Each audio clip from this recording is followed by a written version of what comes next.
السلام علیکم معزز ناظرین، اگر آپ ہمارے چینل میں نئے ہیں تو ہمارے چینل کو سبسکرائب کر دیں تاکہ ہر آنے والی نئی ویڈیو کا نوٹیفیکیشن آپ کو ملتا رہے۔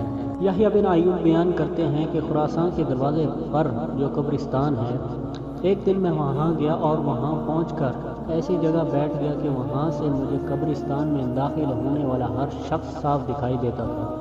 میں نے دیکھا کہ ایک شخص قبرستان میں داخل ہوا اس حالت میں کہ اس نے اپنا منہ سر چھپایا ہوا تھا اور وہاں ادھر ادھر گھومنے لگا۔ وہ جس قبر کوٹی ہوئی یا زمین میں دھنسی ہوئی دیکھتا وہاں کھڑا ہو جاتا اور اسے دیکھ کر رونے لگ جاتا۔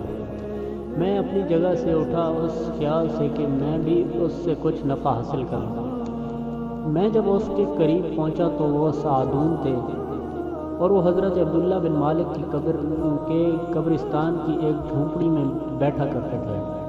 میں نے ان سے کہا کہ اے سعدون، تم کیا کر رہے ہو؟ انہوں نے کہا کہ اے یحییٰ، کیا تمہارے پاس وقت ہے کہ ہم دونوں بیٹھ کر ان خاک شدہ جسموں کی حالت پر روئیں، اس سے پہلے کہ ہمارے جسموں کے ساتھ بھی یہی معاملہ ہو اور ان پر رونے والا بھی اس وقت کوئی موجود نہ ہو؟ پھر انہوں نے کہا کہ اے یحییٰ، اللہ کے روبرو قیامت کے دن رونے سے یہ زیادہ بہتر ہے کہ جسم کے خاک ہونے کا منظر یاد کر کے ہم اس وقت روئیں۔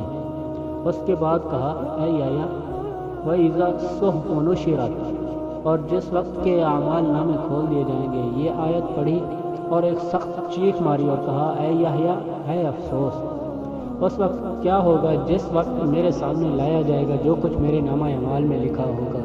یحییٰ کہتے ہیں کہ اس موقع پر میں ان کی یہ حالت دیکھ کر مارے دہشت کے بے ہوش ہو گیا۔